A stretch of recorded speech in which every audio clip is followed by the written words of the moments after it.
श्रोते हो, हीच ती जगन्माता दाक्षायणी मंडोदरी माता. तिने आपल्या मूळ रूपात प्रकट झाली. श्रोते हो, अहंकार मीपणा हा सर्वांसाठी घातक आहे हेच जणू दाक्षायणीने आपल्याला दाखवून दिले.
Thank you.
श्रोतेहो, मानव जातीच्या निर्मितीपासून सर्वांचे प्रयत्न सुखासाठी आणि समाधानासाठीच आहेत.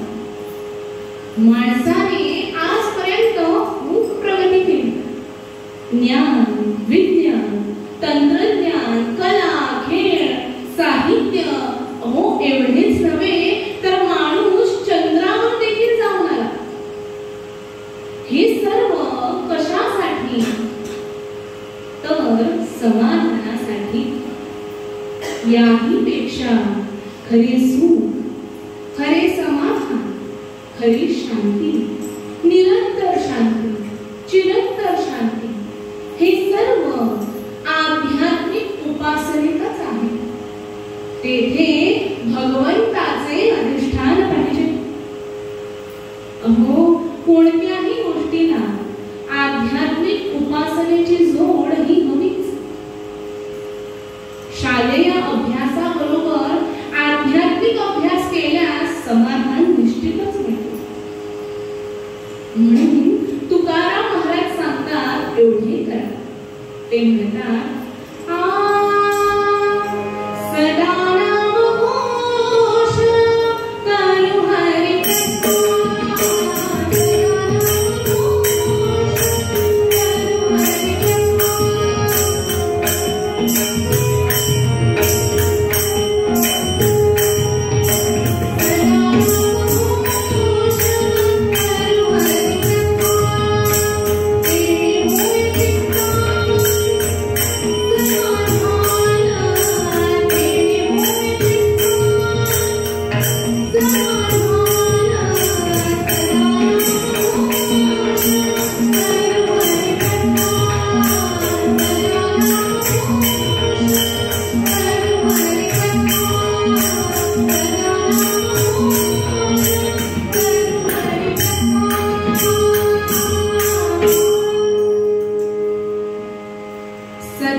आजपर्यंत देवाच्या सर्व भक्तांनी हरिनामाने सुख, समाधान, शांती, प्रसन्नता, आनंद मिळवला आहे.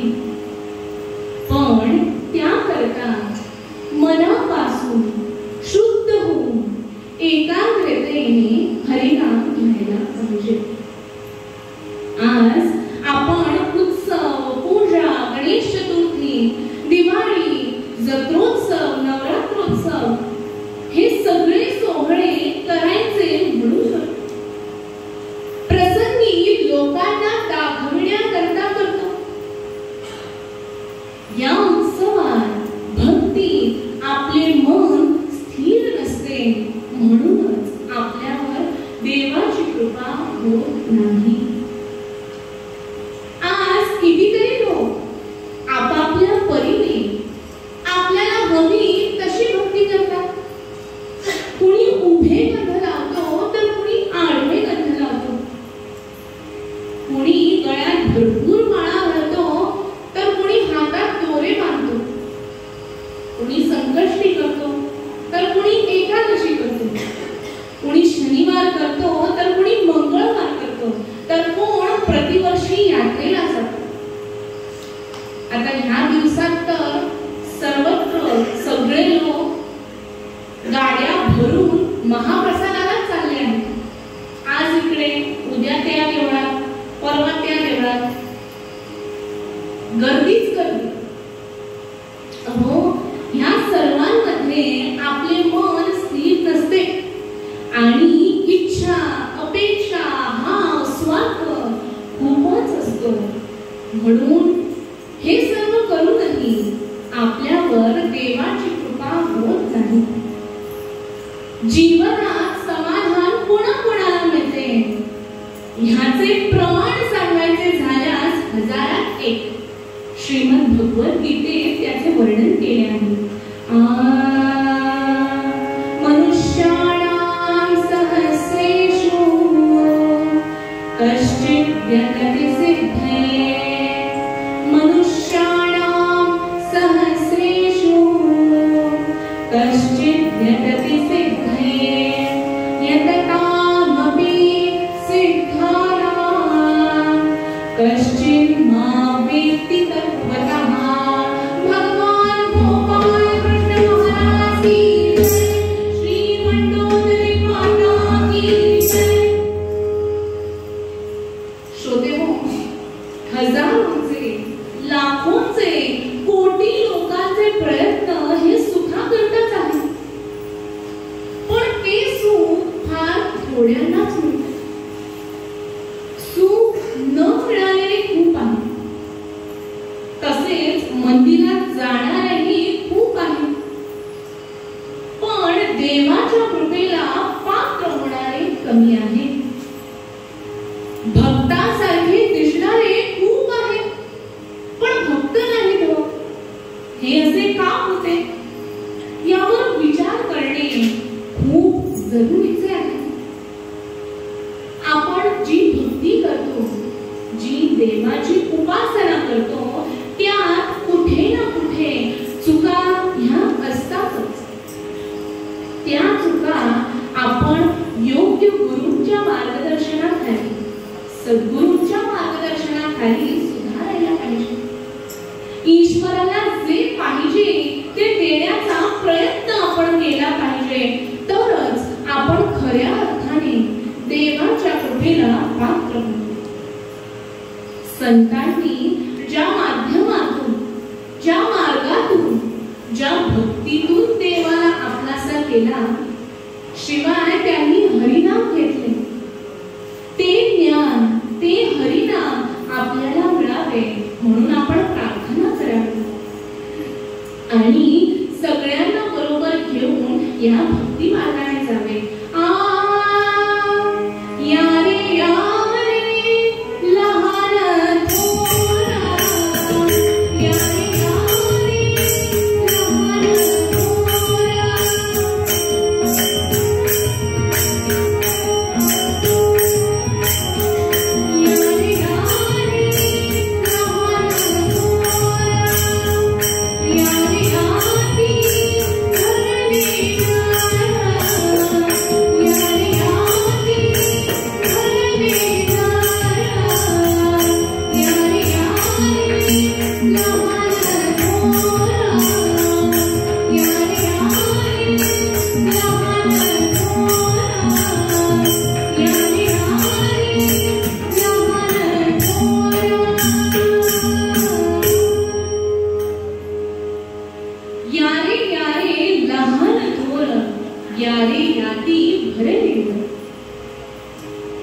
सज्जनो, सर्वांना बरोबर घेऊन या भक्ती मार्गाने आपल्याला जायचे आहे.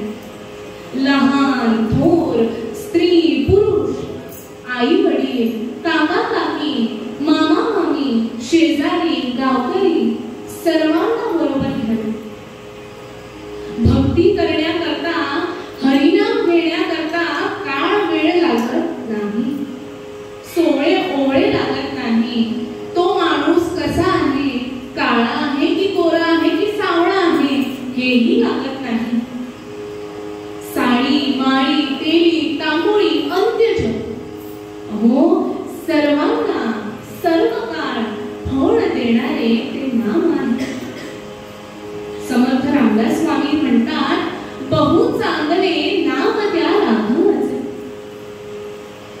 नाम हेच सर्वश्रेष्ठ आहे.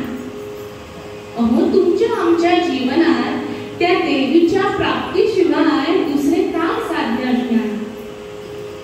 आणि देवाच्या प्राप्ती करता साधन पाहिजे, आणि ते साधन म्हणजे हरिनाम. अहो, नाम घेत असताना आपल्याला कसलेही त्रास सोसावे लागतात का? कष्ट घ्यावे लागतात? अहो, काहीच नाही. सहज सोपे असे ते नाम आहे. नलगे साया सहज जावे वनांतरा. म्हणून आपण प्रत्येकाने अर्धा तास तरी त्या देवासमोर बसून नाम घेतलेच पाहिजे. श्रोते हो, जो देव योग्यांना कळाला नाही, वेदांनाही कळाला नाही. वेद म्हणती नेती नेती. अशा त्या देवाला, श्रीकृष्णाला गोपिकांनी मात्र बांधून ठेवला. मग आपण त्यांनाच विचारूया की ईश्वर प्राप्ती करता भगवान श्री गोपाल कृष्णाच्या प्राप्ती करता तुम्ही काय बरे केले? कवी म्हणतात,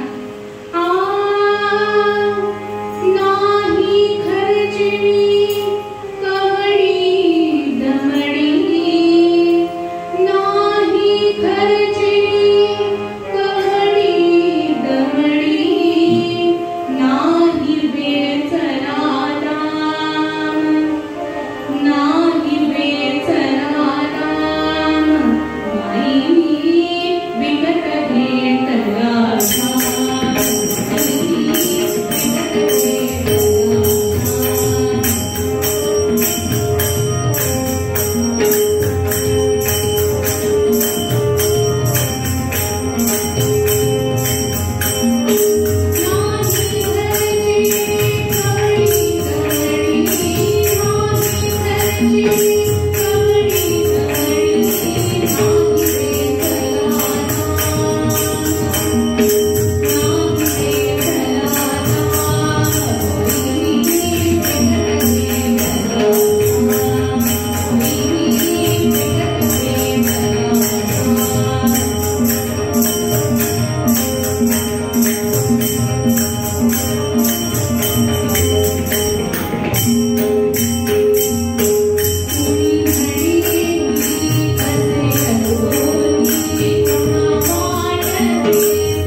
सज्जनो, गोपिकांनी त्यांच्या श्वासाश्वासाला हरिनाम घेतले. त्यांनी कसली चोरी केली नाही, कुणालाही फसवले नाही, त्रास दिला नाही, शिव्या घातल्या नाही आणि सर्वात महत्त्वाचे म्हणजे हरिनाम सोडले नाही. संत आपल्याला सांगतात, आपण अहंकार मीपणा सोडावा, पण हरिनाम मात्र कधीही सोडू नये. पण आज मात्र आपण पाहतो, बऱ्याचशा देवळात देवाच्या नावावर फक्त पैसा मिळवतात. अशा माणसांपासून देव मात्र दूर जातो. सज्जनो, एक गोष्ट कायम लक्षात ठेवा, जो माणूस देवाच्या नामापासून दूर गेला त्याच्यापासून देवही दूर राहतो. म्हणून आपण सर्वांनी अखंड हरिनाम घ्यावा. श्रोतेहो, ज्या ज्या चांगल्या चांगल्या गोष्टी आपल्याला माहित आहेत त्या त्या सर्वांना द्याव्या.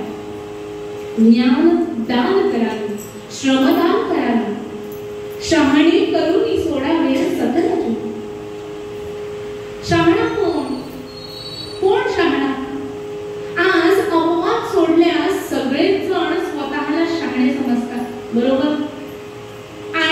असतात. अहो, राहिला प्रश्न एकच, शहाणा कोण? आपण समजतो तो माणूस दिसायला चांगला आहे, त्याचे थाटमाट चांगले आहे, त्याच्याकडे लाखोची गाडी आहे, रोज रोज नवीन नवीन मोबाईलचे मॉडेल्स आले की तो ते विकत घेतो. दररोज त्याच्या हातात दर महिन्याला नवा फोन असतो. अशा माणसाला आपण शहाणे म्हणावे का?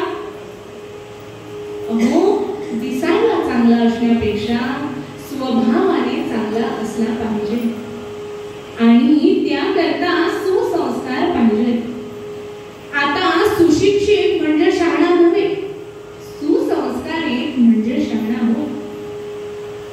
सुसंस्कारित समाज घडावा असे संतांना वाटते, म्हणून आपणही त्या संस्काराचे जतन करूया आणि पुढची पिढी सुसंस्कारित होण्याची आपण जतन घेऊया. श्रोतेहो, देवाला जे आवडते ते करण्याचा आपण प्रयत्न केला पाहिजे, तरच खऱ्या अर्थाने आपण देवाच्या कृपेला पात्र होऊ. आता आपल्या सर्वांच्या कुटुंबात काही सुपुत्र, काही कुपुत्र असतात, काही सुकन्या तर काही कुकन्या असतात. कु म्हणजे वाईट, वाईट विचार, वाईट बोलणे, वाईट पैकणी, दुसऱ्याला फसवणे, खोटे बोलणे, निंदा करणे, एकामेकांना मदत न करणे, आई वडिलांना त्रास देणे, मोबाईलवर खेळत राहणे, फक्त टीव्हीच बघत राहणे, हरिनाम हरिनाम सोडून मौज मजेत राहणे. हो श्रोते हो, ह्यामुळे मुले बिघडतात. ह्याचा परिणाम मुलांना, आई वडिलांना, सर्व लोकांना भोगावा लागतो. तुम्ही आम्ही सगळे कसेही असो, पण आहोत मात्र त्या भगवंताचे हे निश्चित आहे. हे आपण कायम लक्षात ठेवावे आणि असे जोपर्यंत आपण मानित नाही तोपर्यंत हे दुःख भोगावे लागेल. हो, तुम्ही जर भगवंताला आपले मानले तर हा कुपुत्रपणा नष्ट होईल, प्रभू कृपेने शुद्धी होईल, निर्मळता येईल. भगवंताचा केवळ संबंध जोडल्याने जीवन पवित्र होते. ज्या ज्या गोष्टी देवाला आवडतात त्या त्या सर्व कराव्या. ईश्वर प्राप्तीचे हे साधन आहे. श्रोतेहो, त्या देवीचे रूप, गुण, चरित्र आपल्या चित्तामध्ये राहावे. त्या देवीची, मंडोदरी मातेची आपल्याला सतत आठवण राहावी. संत देवाकडे हेच मागतात. आपणही त्या देवीकडे असेच मागूया की हे देवी, मंडोदरी माते, तुझे हे रूप, तेज आमच्या चित्तात कायमचे राहू दे. म्हणूनच तुझे रूप चित्ती राहो असे देवाकडे म्हणतात. तुझे रूप चित्ती राहो, मुखी तुझे नाम, तुझे रूप चित्ती राहो, मुखी तुझे नाम.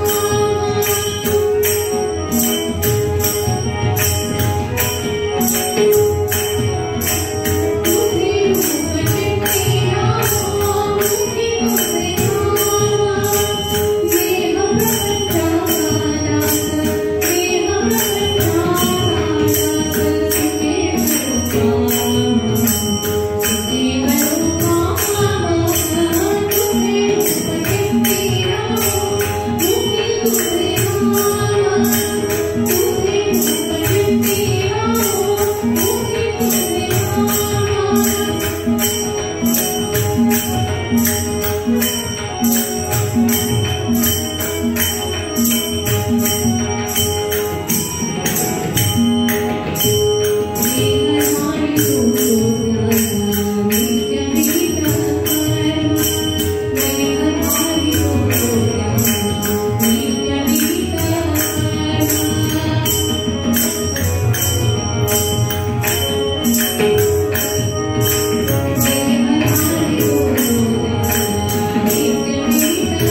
संत तुकाराम महाराजांबद्दल काय बोलावे ऐकावे तितके थोडेच आहे. कवी आर्यमध्ये वर्णन करतात.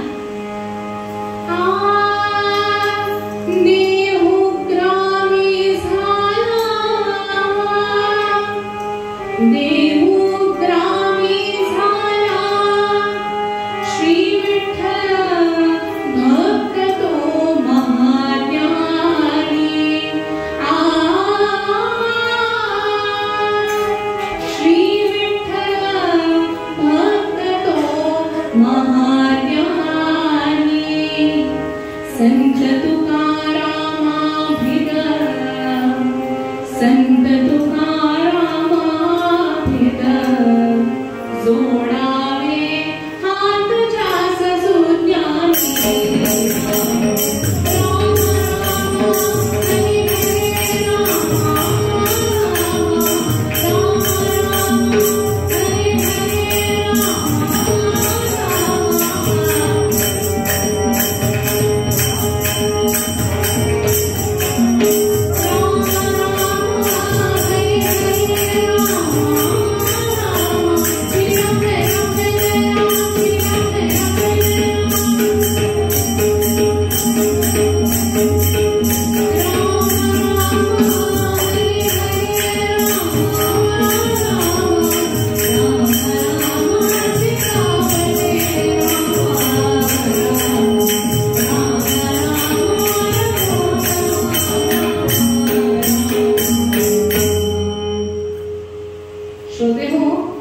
देहूग्रामी जन्माला आले महाज्ञानी असणारे असे संत तुकाराम महाराज, ज्यांना सर्वांनी वंदनच करावे. बोला संत तुकाराम महाराज की जय. संत तुकाराम महाराज हे मनाने दृढ, निर्धाराने दृढ, अतिशय प्रामाणिक, निखळ ईश्वर भक्त होते. ते आजच्या अभंगातून आम्हाला सांगतात, नाम संकीर्तन साधन पै सोपे, जळवील पापे जन्मांतरीचे. नाम संकीर्तन, गुण संकीर्तन आणि लीला संकीर्तन हे 3 प्रकार अतिशय सोपे साधन आहे.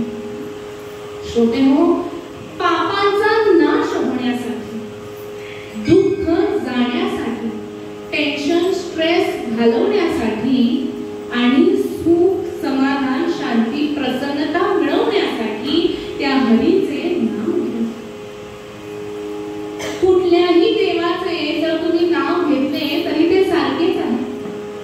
मग तुम्ही गणेश म्हणा, गणपती म्हणा, गोपाळकृष्ण म्हणा किंवा मंडोदरी मातेचे नाव घ्या. कुठलाही देव आपल्याला वर्ज असे नाही. सर्व देव आपल्याला सारखेच आहे असे समजून नाम घ्या. कवी वर्णन करतात,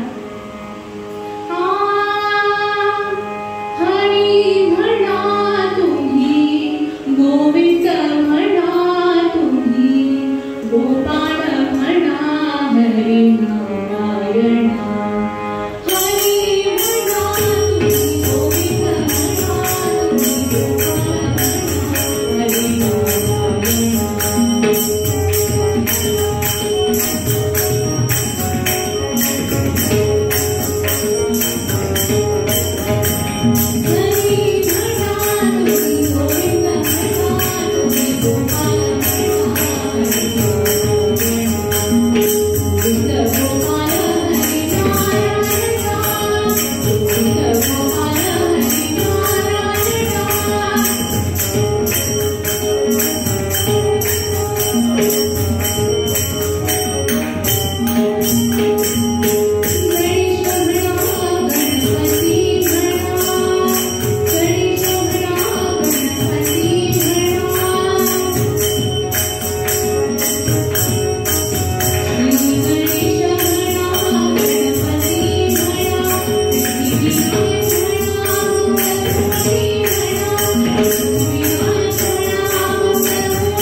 देवाचे नाव घेण्याकरता आपल्याला कसलेही त्रास सोसावे लागत नाही, कष्ट करावे लागत नाही, वनात पूर्वीसारखे जावे लागत नाही.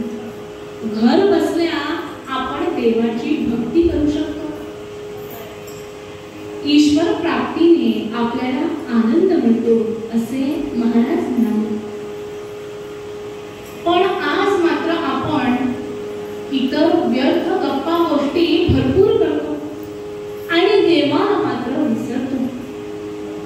गप्पा गोष्टी, खाणे पिणे, मौज मजा करणे, हिंडणे फिरणे, भटकणे, दुसऱ्यांची निंदा करणे, हसणे खिदळणे, ह्या सर्व गोष्टी बहुतेक लोक काळजीपूर्वक करतात, आनंदाने उत्साहाने करतात, पण देवाचे नाव घ्यायला मात्र तयार नाही.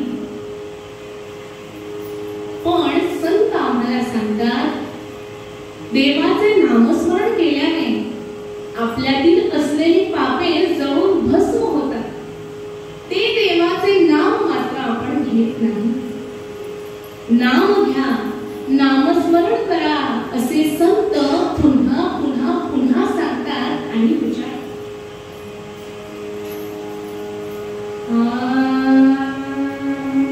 नाम जपन क्यों छोड़ दिया, नाम जपन क्यों छोड़ दिया, नाम जपन क्यों छोड़ दिया.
नाम घ्या, नामस्मरण करा, ह्यातून आपले कल्याणच होईल. सज्जनो, काळ म्हणजेच मृत्यू, मृत्यू म्हणजेच काळ. तो काळ सुद्धा त्या नामाला घाबरतो. म्हणून आपण सर्वांनी मिळून अखंड हरिनाम घेऊया आणि आपले जीवन धन्य करूया.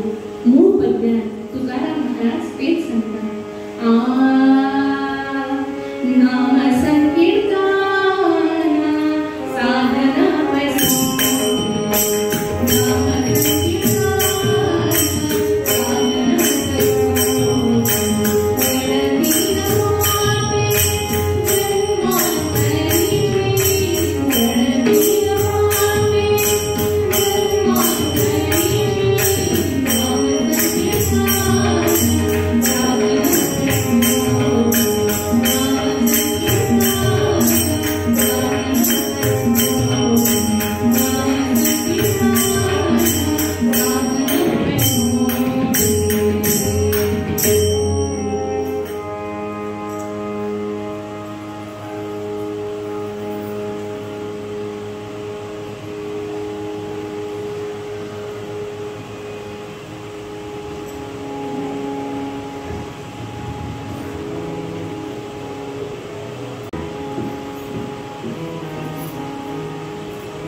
तर त्या निमित्ताने आपण देवीचा एक गोंधळ ऐकूया आणि तदनंतर देवीचं सुंदर असं आख्यान ऐकूया.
नामस्मरणासाठी नामसंकीर्तनासाठी सर्वांनी ताठ बसावे, डोळे मिटावे, हाताने जोराने टाळी वाजवावी आणि मुखाने गोड बोलावे.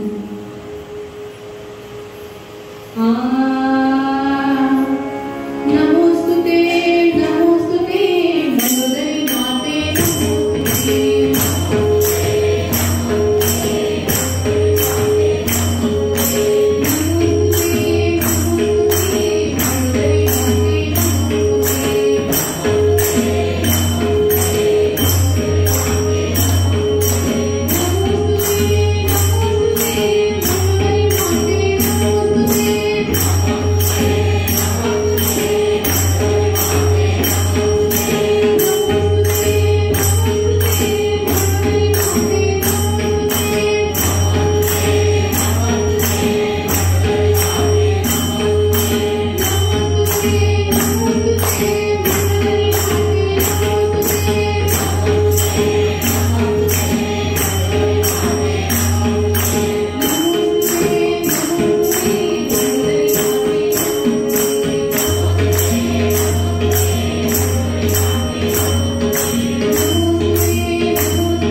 नेहमी कैलासावरच होते. ते नेहमी ध्यानात समाधीतच असायचे. हिमालय म्हणजे निसर्गरम्य वातावरण. झाडे, फळे, फुले, पशु, पक्षी आनंदाने तिथे विहार करीत असत. जगन्माता सती सोबत होतीच, शिवांच्या सेवेसाठी. तर एके दिवशी भगवान शंकर ध्यान करत असताना सती माता त्यांना पाहत असता तिला एक प्रश्न पडला. शंका आली की हे देवादिदेव महादेव असून कुणाचे बरं ध्यान करतात? पार्वती म्हणते, एकदा सुखमासीनं शंकरं लोकशंकरं प्रपच्छ गिरिजाकान्तं प्रणम्य विनयान्विता पार्वतीपते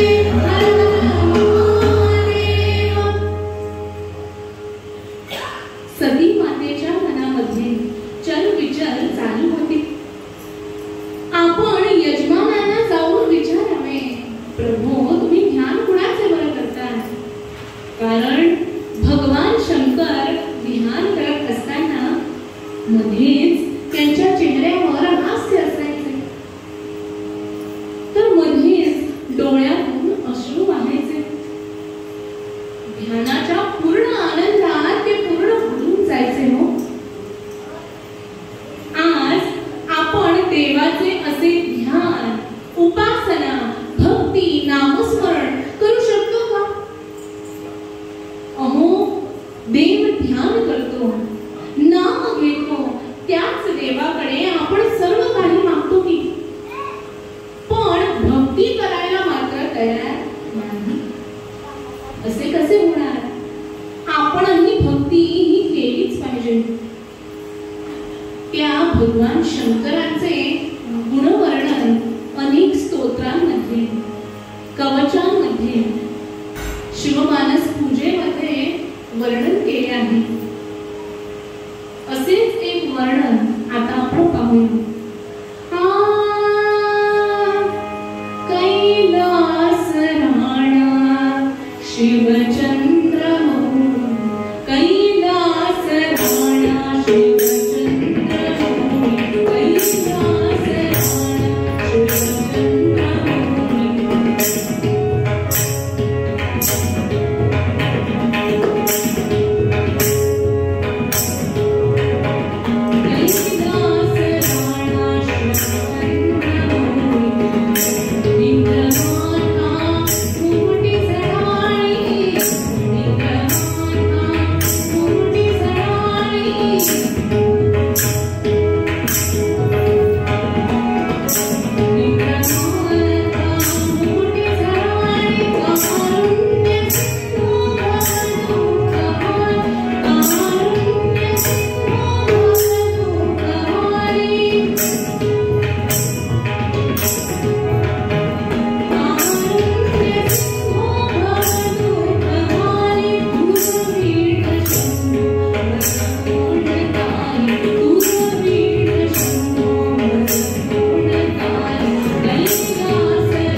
शिवस्तुतीमध्ये भगवान शंकरांचे वर्णन केले आहे.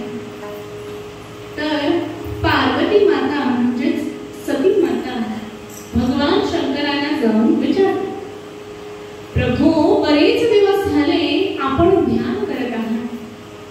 आम्हा सर्वांना विसरून आपण ध्यानात बसता, हसता, रडता, तद्रूप होता, तेव्हा तुम्ही कुणाचे बरं ध्यान करता? अहो, तुम्ही देवादिदेव महादेव आहात. अनेक जण सर्व भक्त तुम्हाला बसतात. असे असताना तुम्ही कुणाचे बरं ध्यान करतात? सांगा सांगा, कुणाचे ध्यान करतात? अहो, मी तुमची पत्नी सोबत असताना तुम्ही मात्र ध्यानात.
संसारात प्रपंचात मुलाबाळात असताना देखील आपण कधीही आपली नित्य उपासना भक्ती नामस्मरण सोडू नये.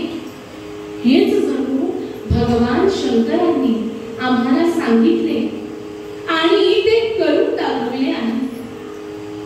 तर सती मातेची उत्सुकता पाहून तिच्या मनाचे समाधान शंकेचे निरसन करण्यासाठी भगवान शंकर तिला सांगतात, पार्वती ऐक, मी माझ्या श्री रामाचे ध्यान करतो. शंकर म्हणे प्रियेनी, शंकर म्हणे प्रियेनी, नित्यची ध्यातो मनात रामाला. नित्यची ध्यातो मनात रामाला. बैसुनी विपिनी जाचा, बैसुनी विपिनी जाचा, तरले योगी स्वरोनी नामाला.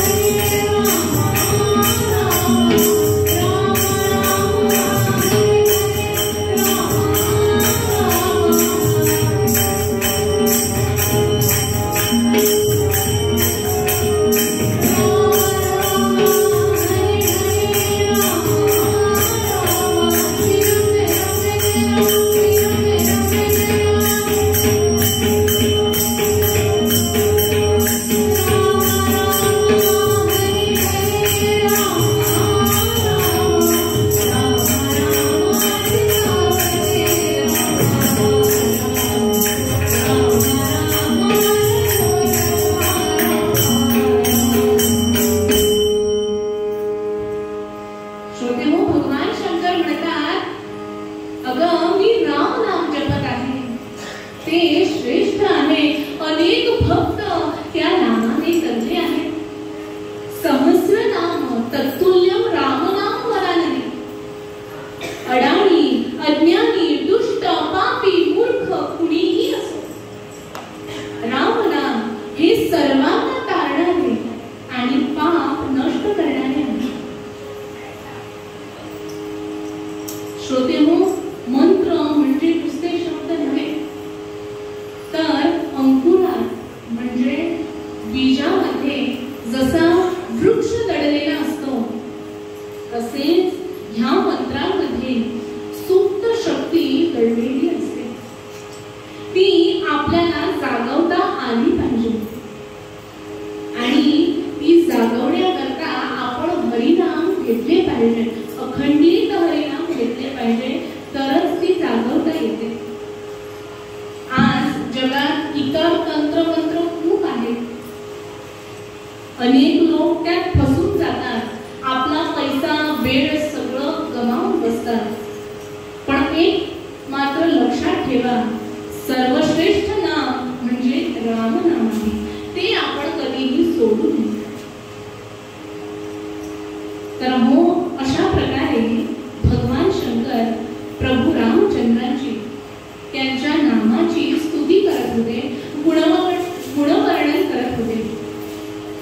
तोच पार्वती मात्र हसली आणि म्हणाली, प्रभू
सीता सीता म्हणत आहे. हे सर्व ऐकून भगवान शंकर म्हणाले, पार्वती तुझा काहीतरी गैरसमज झाला आहे. अगं माझा राम तसा नाही. तो तर वेड्या विषयांना शहाणा करणारा आहे. रामाची योग्यता तुला नाही. ज्याच्या पादरजाने अहिल्याचा उद्धार झाला तो माझा राम किती श्रेष्ठ आहे. रामाची योग्यता तुला नाही. पार्वती रामनिंदेने तुझी वाणी अपवित्र करू नकोस. तो श्रेष्ठच आहे. अगं माझ्या शुद्धतेविषयी तू शंका घेतेस. तुझी मला कीव येते. भवसागर तरण्यासाठी राम नामच श्रेष्ठ आहे. अशा प्रकारे भगवान शंकर रामस्तुती करीत होते. तोच पार्वती म्हणते, मीच जाऊन रामाची परीक्षा घेते. सीता होऊन तिथे जाते. मग पहा तुमचा राम हसतो की नाही ते. हो, हे ऐकून मात्र भगवान शंकरांना हसूच आले. हिला अजून राम कळलाच नाही. अशातून हिचेच अज्ञान प्रकट होत आहे. श्रोते हो, आमची ही परिस्थिती काहीशी अशीच आहे. देव आम्हाला समजलाच नाही आणि तो समजावया करताच कीर्तन आहे. पार्वतीने नको नको म्हणत असताना सीतेचा वेश धारण केला आणि भगवान शंकरांना म्हणते कशी, प्रभो पहा मी कशी दिसते. सीतेसारखी दिसते ना. आता तुम्ही पहा राम फटणारच. एका छंद काव्यात या गोष्टीचे सुंदर वर्णन आहे.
शेवटी ती दक्ष कन्या दाक्षायणी निघाली.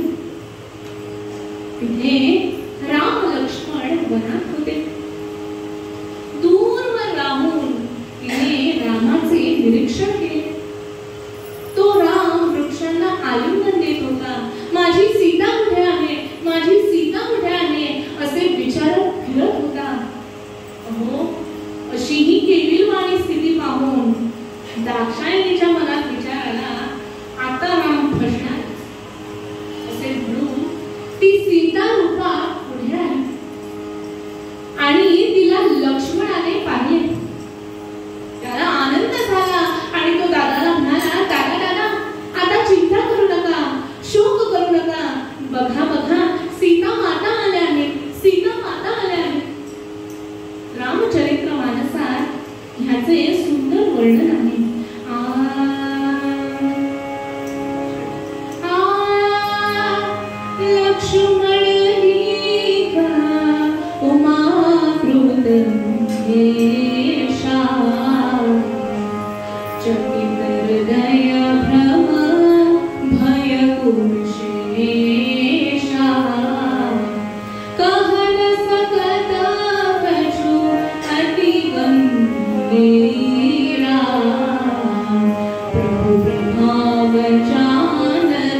लक्ष्मण फसला.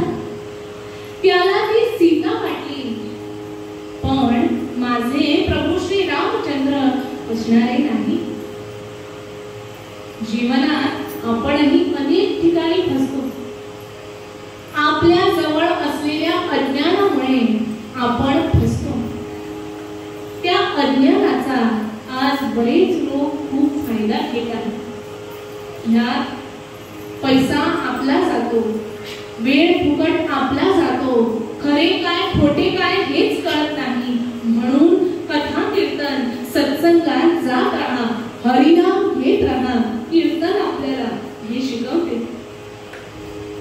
तर त्या दाक्षायणीला पाहून प्रभू रामचंद्र म्हणाले, लक्ष्मणा असा कसा रे तू? मी वनवासात जाताना माता कौसल्या, कैकेयी, सुमित्रा यांना भेटून त्यांचा आशीर्वाद घेतला. अरे पण वाटेत ती जगन्माता भेटायची होती असे म्हणून श्रीरामांनी तिला आई म्हणून तू का आलीस असे म्हणून नमस्कार केला. त्याबरोबर दाक्षायणीने तिला त्यांना नमस्कार केला. कैलासला का आले नाही हेही विचारले. आता घडलेला सर्व प्रकार त्या दाक्षायणीच्या लक्षात आला. अरे मी रामाला फसवायला गेले पण मीच फसले हे तिला कळून चुकले. मग तिने क्षमा मागितली आणि आपल्या मूळ रूपात ती जगन्माता प्रकट झाली.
ब्रह्मचैतन्य गोंधवलेकर महाराज आम्हाला सांगतात, अभिमान शत्रू मोठा,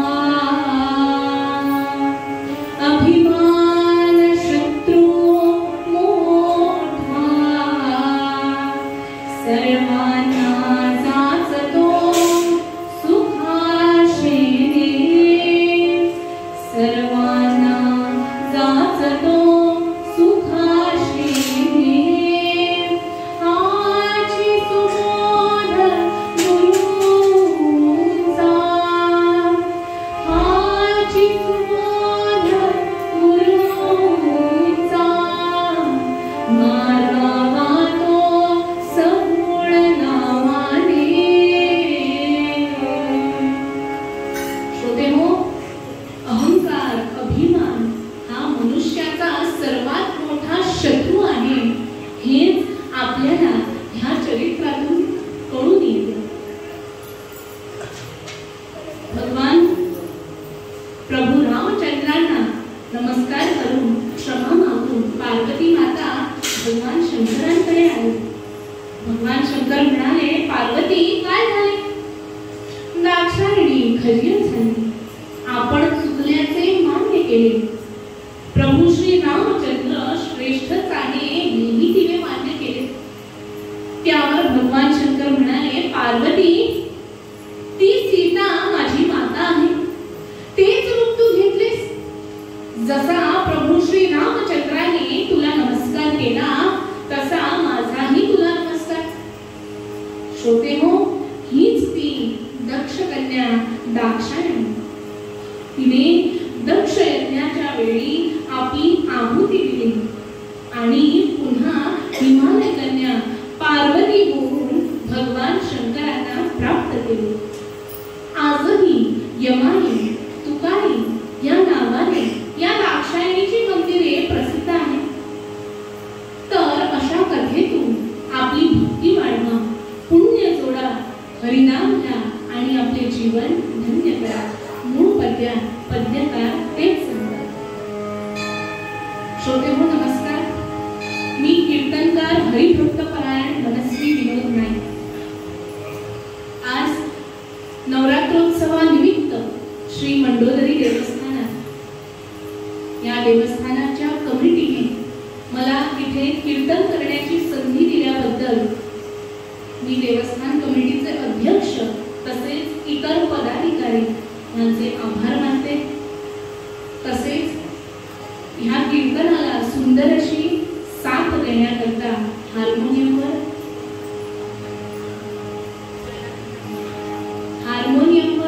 गजानन दामले, तसेच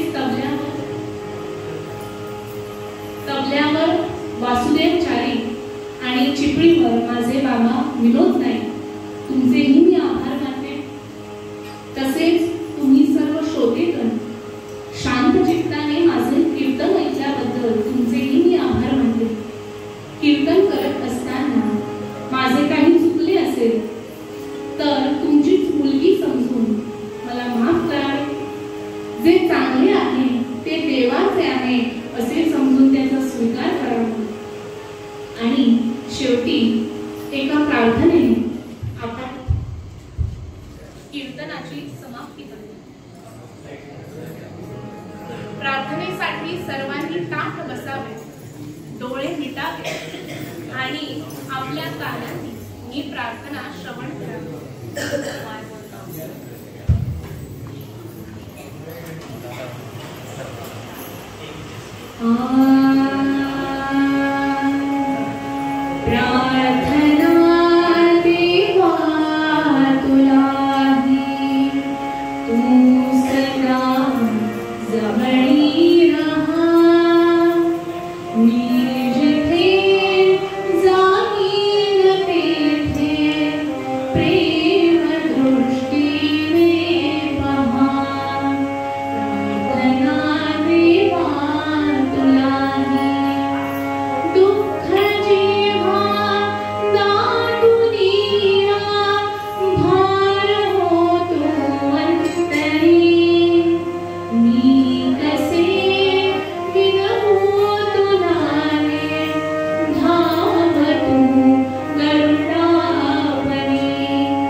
हॅलो